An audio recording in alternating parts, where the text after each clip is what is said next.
Bismillah ar-Rahman ar-Rahim. Thank you very much.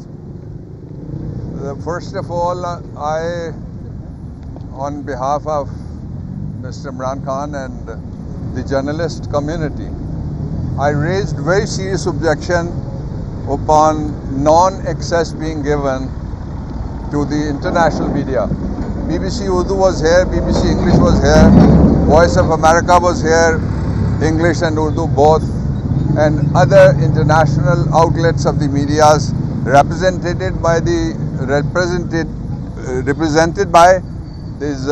local Pakistani journalists or the international journalists.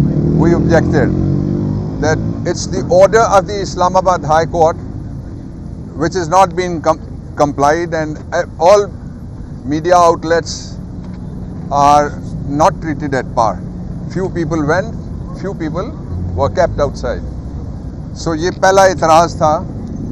اور دوسرا جو اعتراض تھا ہمارا وہ یہ تھا کہ assumption آف جورسڈکشن کے اوپر ہے. کورٹ نوٹیفائی ہونا ایک بات ہے. جب اسلام آباد ہائی کورٹ نے ایک دفعہ کہہ دیا کہ ساری پچھلی کارروائی نل اینڈ وائڈ کی جاتی ہے، تو پھر آپ کو نئے سرے سے جورسڈکشن ایزیوم کرنے کے لیے قانون بتانا پڑے گا کہ جو آپ کو اجازت دیتا ہے کہ نئے سرے کے اندر آپ کس کے نیچے جورسڈکشن ایزیوم کریں گے، لا کے نیچے. یہ دو. اور تیسری بات یہ ہے کہ وہاں اندر جو ماحول تھا وہ آپ نے پوچھا کیس ہی کوئی نہیں ہے تو ماحول کیا ہے. کیس دو نقطوں میں ہے کہ ہم وہ واحد ملک ہیں جس کے بارے میں ایک تیسرے چوتھے درجے کا آفیسر ایک فارن کنٹری کا یو ایس کا یہ کہتا ہے کہ وہاں پہ رجیم چینج کرو، اور رجیم ہو گئی چینج. وہ کہتا ہے کہ عمران خان وزیر اعظم نہ رہے، اور نہیں رہا عمران خان وزیر اعظم. اور اس بارے میں قانون میں لکھا ہوا ہے جو آفیشیل سیکرٹس ایکٹس میں ہے کہ جو ایگزیکٹو اتھارٹی کا چیف ہے پرائم منسٹر آف پاکستان، اس کی یہ ڈیوٹی ہے کہ اگر کوئی چیز ایسی ہو جو پبلک انٹرسٹ میں ہو، تو آپ کے انٹرسٹ میں ہے نا امریکہ کی مداخلت نہیں ہونا چاہیے. میرا بھی انٹرسٹ یہی ہے ایز پاکستانی. ہم کہتے ہیں کسی کی بھی مداخلت پاکستان میں نہیں ہونی چاہیے. پاکستان کے فیصلے پاکستانیوں کو کرنے چاہیے. جس طرح الیکشن آ رہا ہے 8 فروری کو، آپ نے فیصلہ کرنا ہے. کسی بند کمرے میں فیصلہ قبول نہیں کرے گی قوم. تو یہ بتانا جرم ہے، یعنی مداخلت کرنا جرم نہیں ہے. کسی نے مداخلت کی، بتانا جرم بن گیا. اس لیے کیس کوئی نہیں ہے. یہ سب الیکشن سے پاکستان تحریک انصاف کو اور عمران خان کو روکنے کے حربے ہیں. آپ نے دیکھا 2 سینچریز کے قریب بن گئے مقدمات. ان میں ہے کیا؟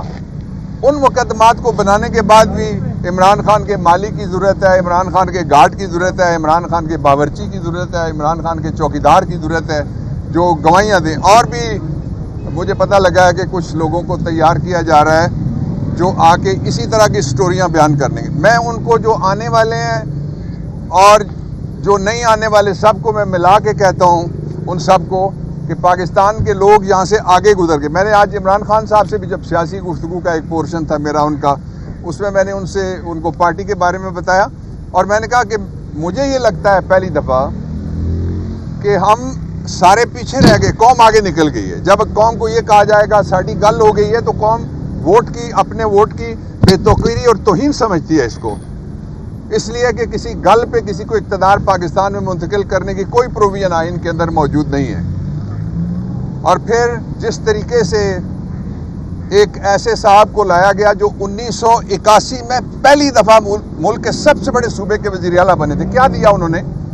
85 میں وہ بنے تھے پہلے فائنانس منسٹر، 81 میں، 85 میں وہ بن گئے وزیر اعلیٰ، 88 میں وہ وزیر اعظم بن گئے. اور صرف 3.5 سال عمران خان کا وقفہ چھوڑ کے وہ وزیر اعظم تھے. پھر ان کے بھائی وزیر اعظم بنتے ہیں، ان کا بھتیجا اور دوسرے وزیر اعظم کا بیٹا وہ پنجاب کا وزیر اعلیٰ ہوتا ہے. وہ وزیر اعلیٰ ایک دفعہ نہیں 3 دفعہ ہو گئے. تو وہ کون سا نسخہ کیمیا اس دفعہ ملا ہے مے فیئر کے اندر سے، جس کو وہ لے کے آئے ہیں اور پہلے نہیں تھا، اور انہوں نے 18 مہینے شہباز شریف کو بھی نہیں دیا کہ ملک اس طرح سے ٹھیک کر دو. یہ نسخہ ہے. وہ نسخہ وہ جیب میں چھپا کے رکھ کے آئے تھے. اس نسخے کا ایک ہی نام ہے جو پاکستان کی قوم پوری اچھی طرح سے جانتی ہے, وہ ہے NRO. اور انہوں نے کہا نا کہ جی بڑی قدرت مہربان ہے. قدرت مہربان نہیں, NRO مہربان ہے آپ پہ. قدرت جس پہ مہربان ہو وہ پبلک میں جا سکتا ہے, اس کی عزت ہوتی ہے باہر. قدرت کی میزبانی کا سب سے جو بنیادی نقطہ ہے وہ یہ ہے کہ آبرو ہو. آپ نے تو ملک کو تماشا بنا دیا. کل پھر ایک انٹرنیشنل ریٹنگ چھپی ہے کرپشن میں, پاکستان کو نواز شریف کے نام سے پہلے نمبر پہ لکھا ہوا ہے اس میں. وہ میڈیا پہ آپ دیکھ لیں اس کو. تو اس لیے یہ ساری کوشش اپنی جگہ, لیکن قوم پوری طرح سے الیکشن کے لیے تیار ہے. پاکستان تحریک انصاف ہر سیٹ پہ الیکشن لڑے گی اور پاکستان تحریک انصاف کے امیدوار ساری جگہ پہ کھڑے ہوں گے. ہم سے زیادہ کسی کی بھی تیاری نہیں ہے الیکشن کی, ہماری پوری طرح سے تیاری ہے. اور ہم سے زیادہ پاکستان کے ووٹر کی تیاری ہے. پہلے صرف PTI کا ووٹر تھا, اب پاکستان کا ووٹر ہے. آپ کوئی سروے اٹھا کے دیکھ لیں. کل باجوڑ کے ایک PDM کی پارٹی نے اپنے پیج پہ جو سروے کرایا اس میں 82% عمران خان ہے, باقی سارے کدھر ہیں. تو اس لیے میرا یہ خیال ہے, اور آئین یہ کہتا ہے اور لوگوں کا یہ خیال ہے کہ پاکستان کے لیے سیدھا راستہ یہ ہے کہ یہ فرضی مقدمات اور یہ اس طرح کے ٹرائلز یہ بند کیے جائیں. آگے دیکھنے کے لیے فوری طور پہ fair, free and transparent election ہو. فورن میڈیا اور پورا پاکستانی میڈیا اس کو دیکھنے کی اجازت ہو. بلاگرز ان کو اجازت ہو. اس لیے 67% میڈیا تو ادھر ہے جو آلٹرنیٹ میڈیا ہے, اس کو اجازت ہو. اور اس کے ساتھ ہی انٹرنیشنل آبزرورز, ان کو بھی یہ ٹرائل دیکھنے کی اس لیے کہ اس کی ڈائمنشن ہے انٹرنیشنل. اس میں امریکہ, آج عمران خان نے اندر کہا بھی ہے کہ امریکن ایمبیسی کا نمائندہ اس کو بھی عدالت میں بلایا جائے, اور ایک سابق جرنیل کا بھی انہوں نے نام لیا ہے.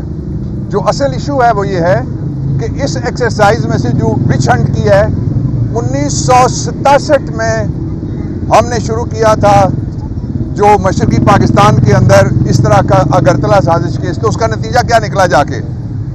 اچھا انجام تب ہوگا جب لوگوں کو اپنی مرضی سے لوگ منتخب کرنے کی اجازت دی جائے گی, اور یہ باقی کوئی طریقہ بھی نہیں چل سکے گا. یہ میں بڑی کلیئرٹی کے ساتھ کہنا چاہتا ہوں. If there is any question, I'm here. Thank you. Thank you. That's all.